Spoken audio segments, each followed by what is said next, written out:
Bonjour, bonsoir, ça dépend de l'ère à laquelle vous nous recevez. En ce net moment sur KN Vision Télévision, votre chaîne d'échange des idées et de responsables.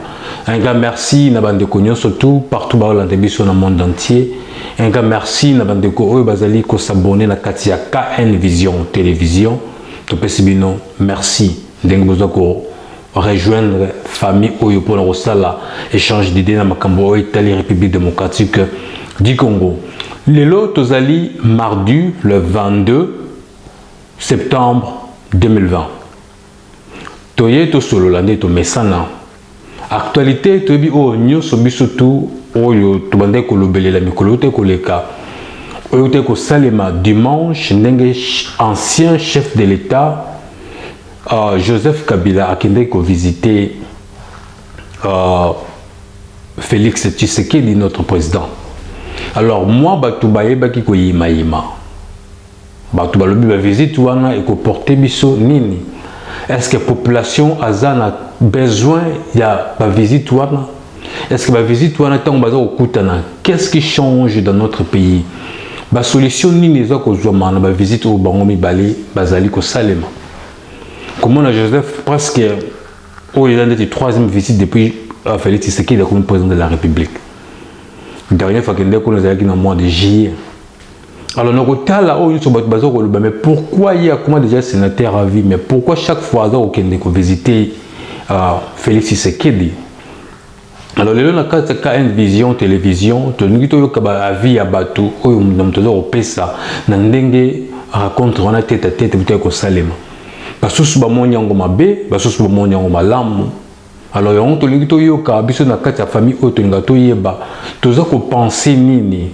Comment on a badé l'idée à Kutana? Est-ce que la population a quoi attendre nini tant bon au bima? Est-ce que c'est le moment où il y a tant où tu as que Joseph Akinda Kotala Kabila? Parce que Kotala n'est population basale ko le cessé. Ils allaient que ça la vraiment malamu mingité ceux qui chef de l'État chaque fois ils allaient que pardon ceux qui Joseph Kabila allaient chaque fois pour consulter chef de l'État. Alors avant tout comme on a sujet oyo tout le balelio oyo tout que ba via bateau na rencontre wana ba loba kinini na kati ya lisolo na bango. Mais to nga to yoka audio ya papa donnant peut-être côté de la biso na émission autorité ko sala dernièrement oyo yango alingaki aloba ndenge bato balobaki ke Joseph Kabila kozonga na pouvoir ezali slogan te ezali réalité. Alors maintenant toute la ville en parle pour bato wana tango balobaka makambo bayeba mamba loba et to loba ki yango bien na émission mais rien n'était possible dans notre pays. Le pays n'est pas le seul salme. Bako modifier, bako changer, bako rectifier, tout est possible dans la RDC. Alors tout quand on papa donnant en Angola, ndenge après ce qui a vu na émission au wana. On a dit s'il vous plaît na bandelon chaque fois. Tout inda ba réaction na biso, soyez tous ba audio et na le jour au salon ils allaient avant 10 heures. Il y a Air Afrique du Sud. Pour tout, il y a l'excellent. Tout là, non, papa de nom. Toyo Kaye, Nenga Lobaki. Bonjour, Balandino, surtout il y a KN Vision Télévision. Monsieur Kelly-Bon, aujourd'hui, je serai un peu bref. Okay. Pour seulement dire que c'est que Tony Mugabo a dit. Il ne faut pas considérer ça comme des déclarations. C'est pur et simple, disons, une bouillabaisse verbale. Donc les gens de PPRD ne font pas des déclarations. Okay. Ils parlent à tort. Ils savent pas ce qu'ils disent. Okay. Ce sont des fanatiques parce que autorité morale na bango oyo nga nayebi ke no aza autorité immorale amenaka bango en bateau. Et eux, ils veulent se servir de cette stratégie pour mener le peuple congolais en bateau avec de telles bouillabaisse verbales. Ok. Donc, politiquement, ils sont nuls et foutus et ils ne reviendront jamais, disons, au pouvoir. Ok. Merci. Voilà. Papa Dona, un grand merci Nandengo tu coupé sa avis na yo que Joseph Kabila a jamais kozonga na pouvoir selon ndenge ba tout baza au kanisa. Mais tous à la surprise soki un jour que Joseph a kozonga na pouvoir tous à la surprise parce que to lobeli ont déjà tellement belé mais ba tout juste ba roza ko lobaki a otika la kozonga te a otika la kozonga te to ba otala kaka ndenge makambango ezali ko kende na République démocratique du Congo.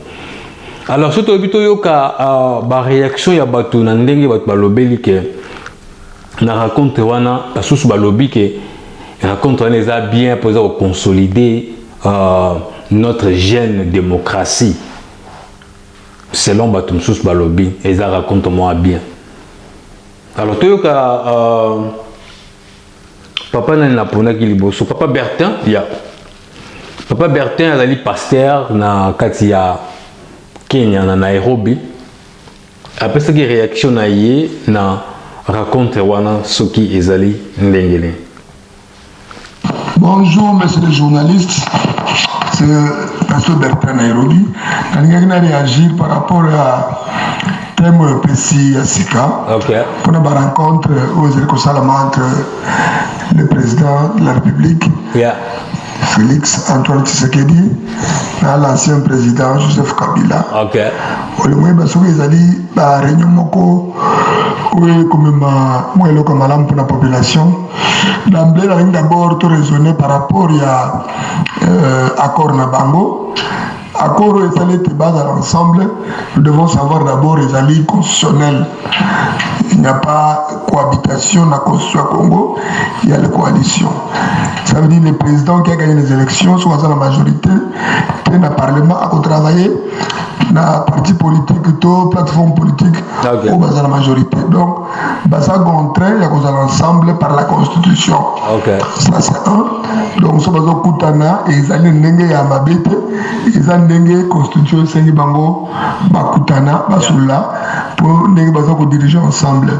Mais les Cambo est allé sur les résultats que vous avez malam, au vu à ma déclaration à FCC, tout le monde qui va travailler non pas pour la population, mais ils travaillent pour les intérêts de leur patron, leur gourou qui est Kabila. Donc ils ne peuvent jamais construire Makambu pour la population. Par contre, Félix a se démené pour arrêter la corruption, pour redresser l'économie en Boka, mais dans la vision de mon côté, ça veut dire d'accord na bangoana ou asali, même les actes constitutionnels, mais ils vont apporter quelque chose de bonté. À la longue, ils finiront par se séparer. Donc, ma participation en Guana, n'a montré que na d'accord na bangoana et le Komoko Malongé Kobimate.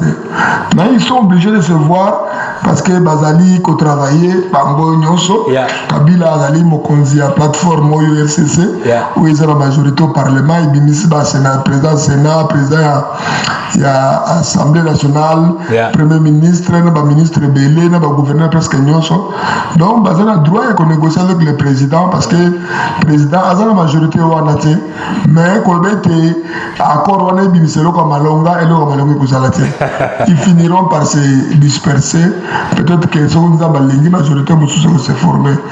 Voilà ce qui était comme la contribution dans la sujet à Sika. Merci. Merci mingi pasteur Bertin na Nairobi lobi eloko moko pete ekotikala kobima na kati ya ba rencontre wana to kana no natanga texte moko ya frère na biso Lucien frère Lucien Zawapi natala na frère Lucien azana Afrique du Sud voilà frère Lucien lobi que bonsoir mon frère, n'attendez rien de bon pour l'alliance de Félix et Kabila. C'est pour leur propre intérêt, mais plutôt compter qu'à Jésus-Christ. Merci frère Lucien. na message na yo auto ko tinda to tangango lobito eloko moko te ezawa na pona intérêt na bango mibale parce que population biso to suka wapi to ka siko ndenge to tangi ya frère na biso lycée en Afrique du Sud et puis na ndenge to ka ki pasteur Bertin na Nairobi papa Kakuji a lobby nini na makambo oyo mais avant to kota na oyo to kana le papa Kakuji na numéro pardon na numéro ya lelo na ninga buto ko pesa réaction na ye papa Kakuji alingaki azongisa biso na bino nyonso na émission to te to kosala oyo to baki ke Kabila zolinga zonga oyo to baki za slogan te papa Kakuji atindaki audio moko pona biso nyonso to bato to participaki na numéro wana to kana no réaction ya papa Kakuji oyo ya alobaki pona émission wana comme ça to ya oyo ka réaction papa Kakuji pona oyo ya lelo. Bonjour Kelly. Je voudrais passer en revue de l'émission précédente pour répondre à tout le monde. Ok, merci. Y compris vous-même. Merci papa. Vous aviez donné l'exemple de Poutine et Vladimir et Dmitri Medvedev. Bon, si vous avez un président d'un gros calibre comme Poutine, pourquoi le remplacer? Les seuls pays au monde qui sont mieux organisés sont les pays monarchiques. Ok. La reine d'Angleterre est là depuis 1952 et tout va très bien à Londres, comme dans les pays sous contrôle de son trône. Okay. Le Canada, par exemple. Poutine a fait de la Russie le pays le plus fort au monde, militairement. Ok. Il y a du feu là-bas. Il a prouvé ça en Syrie. Bon, je donne aussi un exemple, la Chine. Xi Jinping vient d'être élu jusqu'à sa mort. Oui. Alors si tu aimes ton pays, si tu as l'abnégation, tout le monde voudra que tu restes. Mais chez nous, ce n'est pas le cas. Nous avons des malandrins. C'est des bandits. Vous avez vu récemment la femme de notre président qui a donné 100 000 $ aux journalistes sur Tubien. Qu'est-ce qu'elle est devenue cette dame? La ministre des Affaires sociales? Tu vois? Avant le Covid, son mari avait fait le tour du monde. Cette odyssée-là nous a amené quoi? Nous a apporté quoi? Tu vois, ce sont des irresponsables. Vous voyez?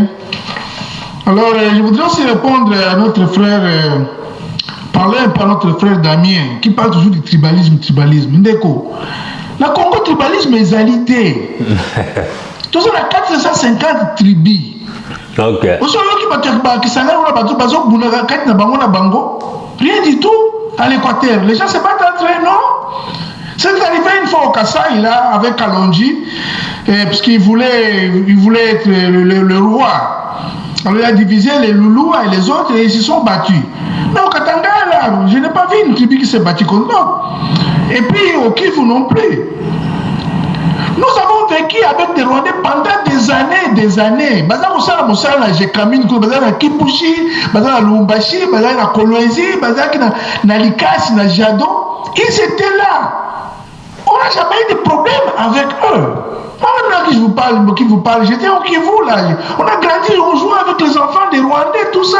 Les Rwandais étaient là. Mais ce qui se passe maintenant là-bas, ce n'est pas les Rwandais. Il y a un système, il y a quelque chose qui est en préparation. Mais il n'y a pas de biso mboka. On va utiliser pour déclarer autonomie, tout ça, pour déclarer l'autonomie. Enfin, on a annexé à Rwanda. C'est ça le problème. Okay. Il faut regarder ces problèmes-là, sur cet angle-là. Même le tribalisme est alité. Au moment quand on puisse nous être docile, bon, pour la Rwanda, les Congolais est belé bazakuna. Baza est belé, monsieur Botami kuna, mais Rwanda est bango nyoso. Est-ce que yoki Congolais moko aza ministre ou bien aza député kuna na Rwanda? Vous savez yoki? Si vous me dites rien du tout. Donc il y a quelque chose qui se passe sous coulisses pour Baboto la Bisomboka. C'est ça le problème. Si on parle de tribalisme, il n'y a pas de tribalisme au Congo. D'accord.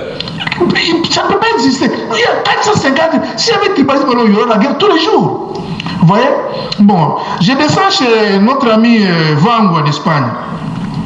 Camarade, Katanga batonga yango ya mbongo ya Équateur te. Tango bazosa makambo wana ya bon tout pas pour la caoutchouc tout ça. Mais au Katanga aussi en extérieur il y a ces lianes là. Yeah. Vous ne savez pas ça?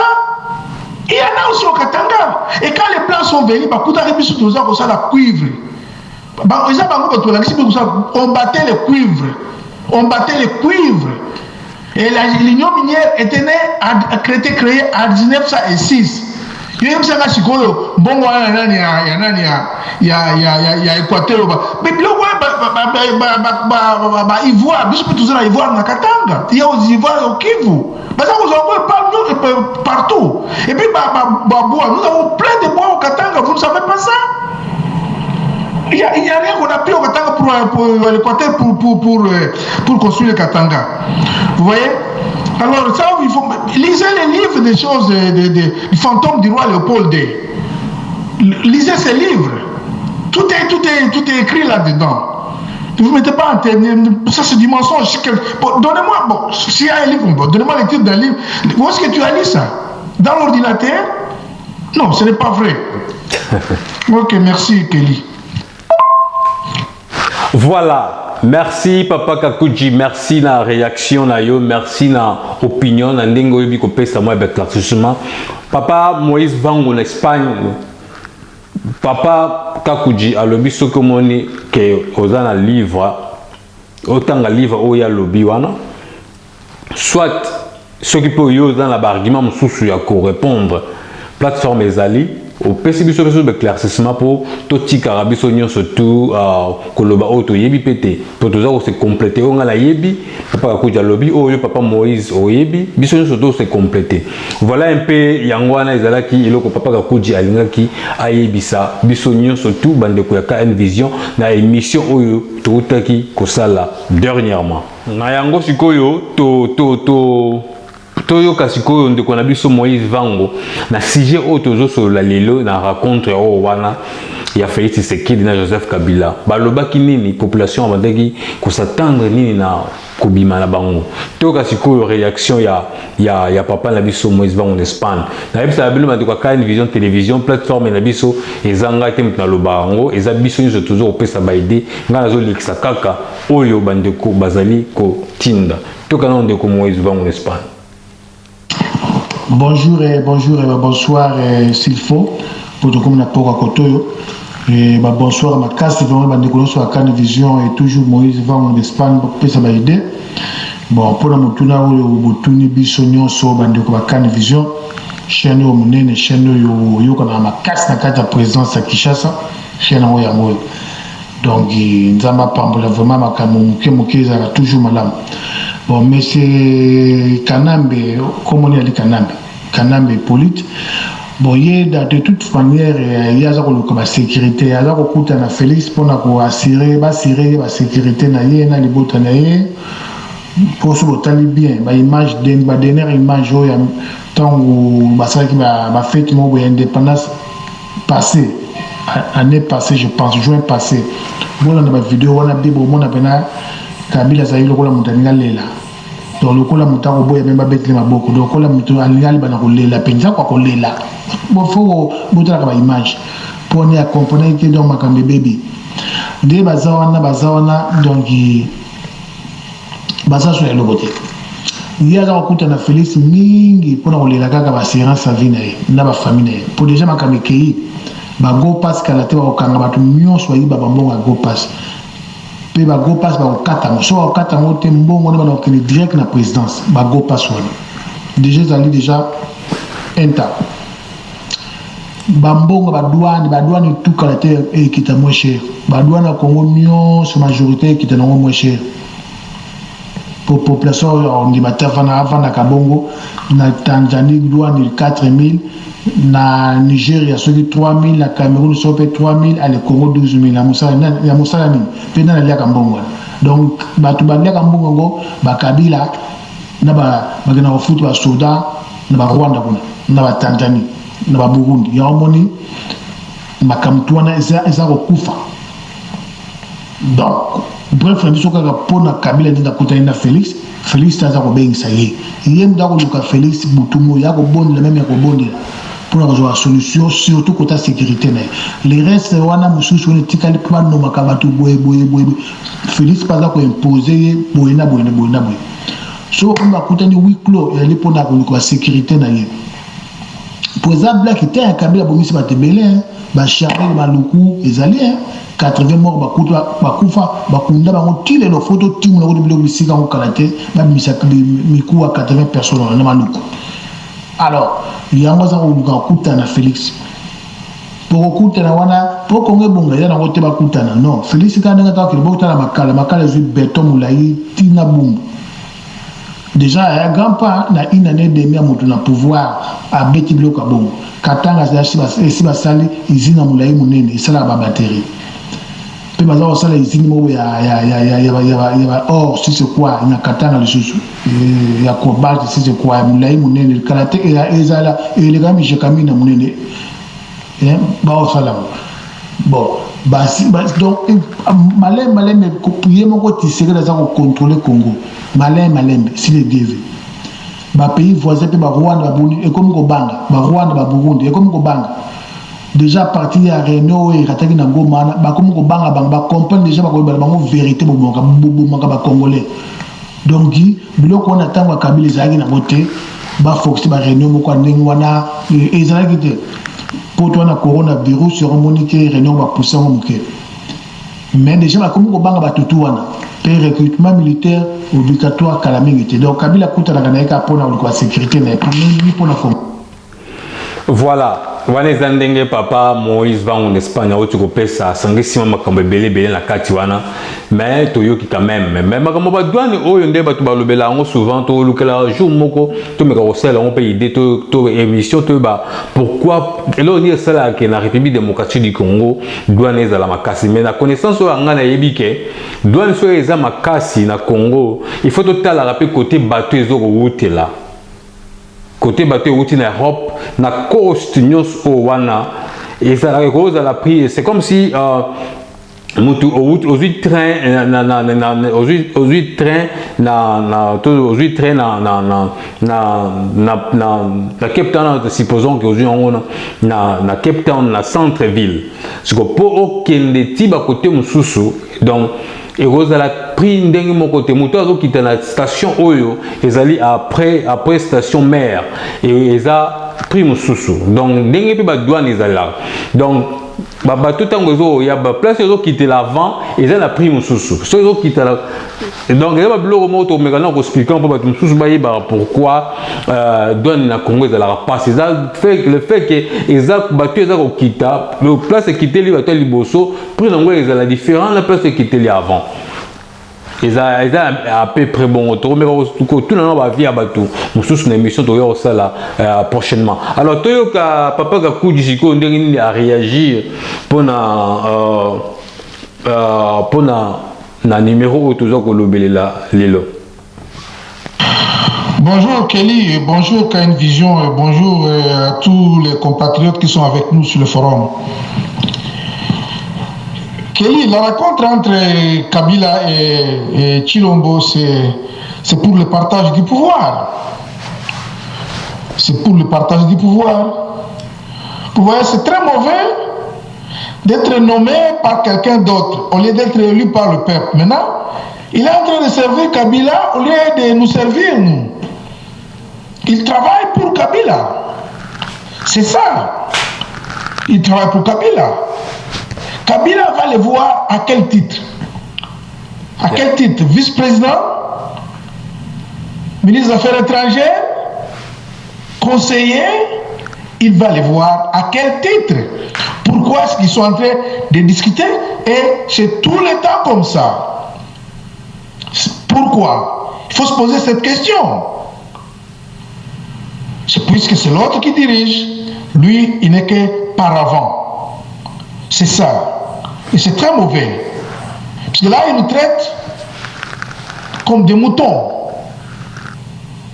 On l'a placé à la tête du pays, l'homme qui n'a pas été élu par le peuple, l'homme qui n'a pas été choisi. Maintenant, il commence à servir ceux qui l'ont placé au pouvoir. Et c'est pourquoi il n'y a pas de changement. C'est pourquoi à l'Est, le massacre continue. Là, on a encore tué beaucoup de gens à Beni. Et aucune réaction. Nous avons signé des accords avec les Américains. Nous avons signé la coopération militaire avec les Américains. Mais si vous avez signé des accords militaires, mais ils peuvent déjà nous assister. Ils peuvent déjà nous aider. Ils peuvent nous donner quelques hélicoptères, 2 ou 3 hélicoptères pour surveiller la frontière. Ok. Et puis qu'il y ait couvre-feu chaque jour à partir de 18h ou à partir de 17h, tout le monde est à la maison. Pendant 6 mois. Et le massacre va prendre fin. Écoute, ça fait pas plaisir d'entendre, il faut parfois se mettre à la place des autres. Nous sommes ici dans nos appartements et à New York, et d'autres choses, pas en Espagne ou en Allemagne ou je ne sais où, sans aucune inquiétude, puisque vous êtes sécurisés. Mais nos frères qui sont là-bas, qui sont restés là-bas, ils vivent comme dans la guerre. Dans la guerre tous les jours. Tous les jours. Eh bien, ça doit cesser. Et après, on n'en parle pas. On parle de maman Denise qui a donné $100 000 aux journalistes. Aux journalistes. Pendant qu'il y a des écoles où il n'y a pas de bancs, les enfants étudient par terre, à même les sols. Moi je pense qu'il est temps qu'on fasse cette révolution qui est connue, qui est dans notre constitution. Nous devons faire ça. Il est grand temps de faire ça. Ça ne marche pas. Ça ne va pas comme ça. Ça ne va pas comme ça. C'est inacceptable. C'est inacceptable, acceptable, papa. Merci vraiment la participation à yo. Papa Kakuji, pour comprendre. Papa c'est le baboye pour bailler makambo belé au le Canada République démocratique du Congo. Alors papa Kakuji, qu'est-ce que vous proposez maintenant? Parce que selon Kangi moi Clément Mokolobi, ceux qui bat guerre aussi là na STT, c'est parce que Joseph par exemple Félix Tshisekedi, ou bien il y a quelque chose au niveau lobby que c'est comme si c'est Joseph qui dirige le pays. Tout le monde parle de ça. Papa Kakuji, qu'est-ce que vous proposez? Bah idée ni autre vous ça pour que batu baye ba makambo toujours kolobele là chaque fois. Toyoka Simon na Kenya ce qui yep alobaki inini na propos ya raconte one. Bonsoir Ndeko Kelly, bonsoir Bandeko bonsoir KN Vision TV. Merci pour la monture. Par rapport à Mamozo les gars entre le FCC cash par rapport à Libya na bango kutana. Vraiment ngai nous comprendre de Félix Tilelo azokutana na Kabila. Okutana Kabila ezana mabete aza un citoyen congolais comme tout le monde. Les problèmes qui la rencontre na yena Kabila ezoko aboutir nelo comme côté. Combien de fois au bakutani banda Félix comme président de la République. Tilelo la rencontre bazokutana na après rencontre oyoka badobi que non Félix alors on repose ça Kabila rapport Félix Azou Sala au Miss Kabila Zos Azou Ipsaï. Moi je pense que Eza Nango m'a bêté Kokutana, mais pour le moment le pays ne va pas bien. Les gens de FCC plutôt Kabila Adam Nelo comme mon côté où qui les gens Félix Asa Malan pour l'intérêt à Congolais. Bakutani les autres combien de fois beaucoup de Kabila. Qu'est-ce qui change dans le pays? Et le mot de changer, le social, les gens écolos, Félix a dit qu'il y a des discussions. On va savoir qu'il y a une coalition cash basée sur ma majorité.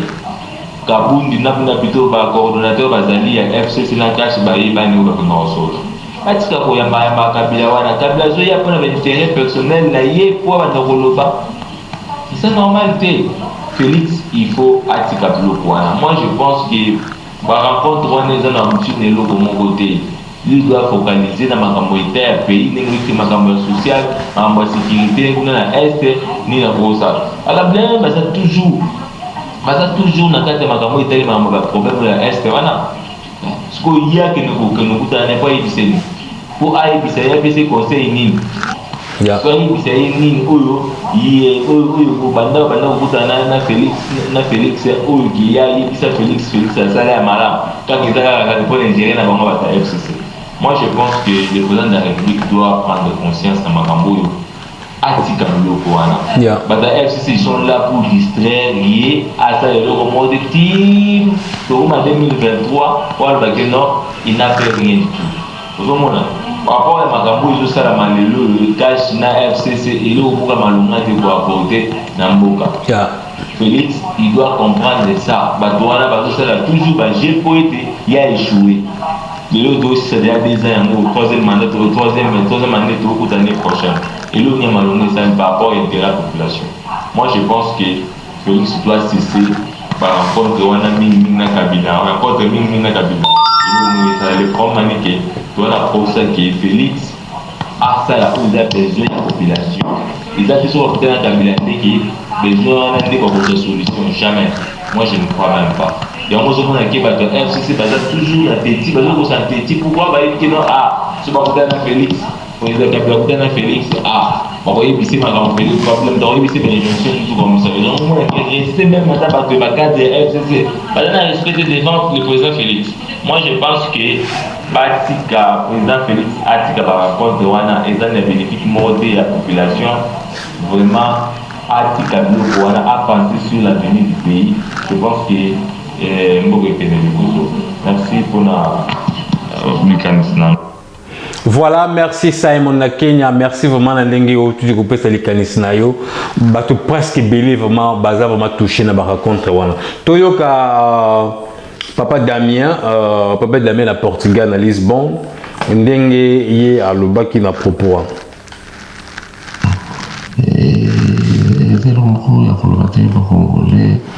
On va réfléchir sur ça. C'est une rencontre normale, mais depuis le début jusqu'à présent, nous avons rencontré. Notre problème là, est insécurité au Congo. Le ministre de l'Intérieur, qu'est-ce qu'il fait? De l'économie, qu'est-ce qu'il est en train de faire? Mukuna, voilà qui c'est Mutakala, Mutu pasteur, il y a du moral à votre combien, réseau de vie, parce qu'il y a des bandes, pour la zone de la discussion comme on a eu, depuis le commandant, il faut vraiment, rencontrer Kabila, depuis le début, c'est pas le besoin que se rentre toujours, ça ne pose pas de problème. Les problèmes, c'est les pays, les dirigeants qui sont là. Et le pays, j'ai rencontré plusieurs fois, mais notre ministre de l'Intérieur ne fait rien. Il est parti au Katanga. À téléphone un jour, est-ce qu'il a fait rien? Il a chassé l'insécurité. Qui vous, tout le bâti, nous sommes à Zawana, sans interpellation, nous sommes interpellés à Zate. Économie. C'est présent, tu es le connu, ça les vient. C'est ma question, on a tous posé avant de mon avis. Kabila na notice que beaucoup se rencontrer des réunions, même dimanche, même lundi, beaucoup se rencontrer. Ça ne change rien au pays, puisque la convention, c'est là qu'il y a un peu d'angoisse. Mais, et là, on se rend bien sur la insécurité, l'économie. Il faut tous se poser la question pourquoi l'économie a vu ça très bien. Il faut le ministre de l'Intérieur, à l'interpréter dans le Parlement de l'économie, interpeller dans le Parlement. C'était début que toujours le Noana, l'opinion de Baro Zanini. Pourquoi l'insécurité dans le Congo se justifie? Pourquoi on a les bandes et justice, qu'est-ce qu'il a fait? Nous avons dit que nous avons fait pasteur. Et puis les bandes, elles ont jusqu'au sein de la C'est ça,